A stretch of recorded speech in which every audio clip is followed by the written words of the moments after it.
The weekend saw 5 domestic cases of COVID announced in Tak province, all family members of a Burmese husband and wife who'd been close to a truck delivery driver from Burma previously.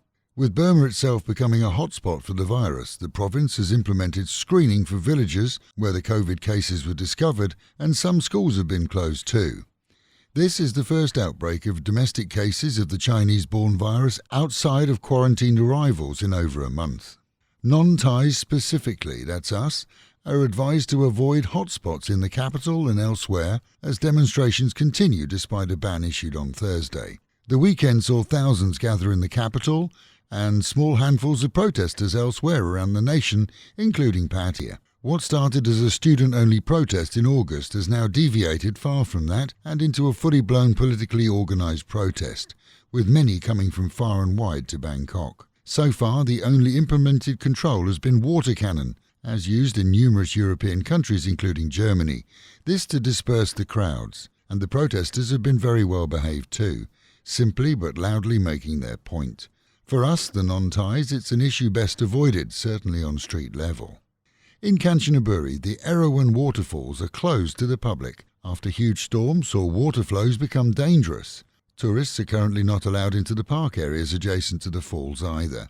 This as much of the nation was deluged over the weekend, seeing more than 25,000 homes in 25 provinces suffer from flash floods and wind.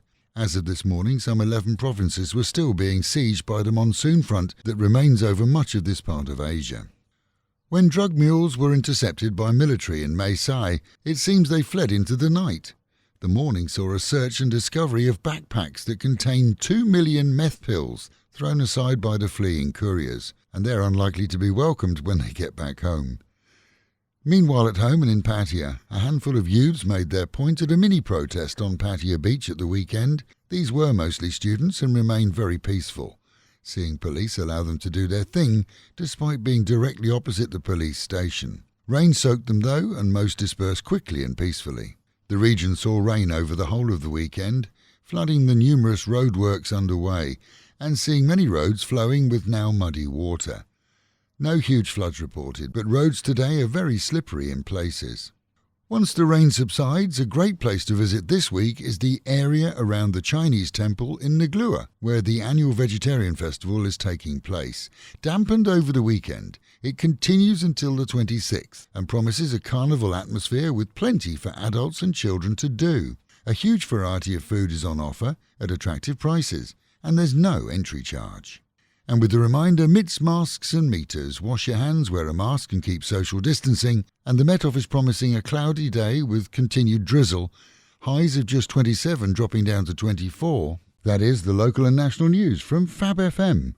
For videos and of course to keep up with Fabulous Pattaya, visit alwayspattaya.com.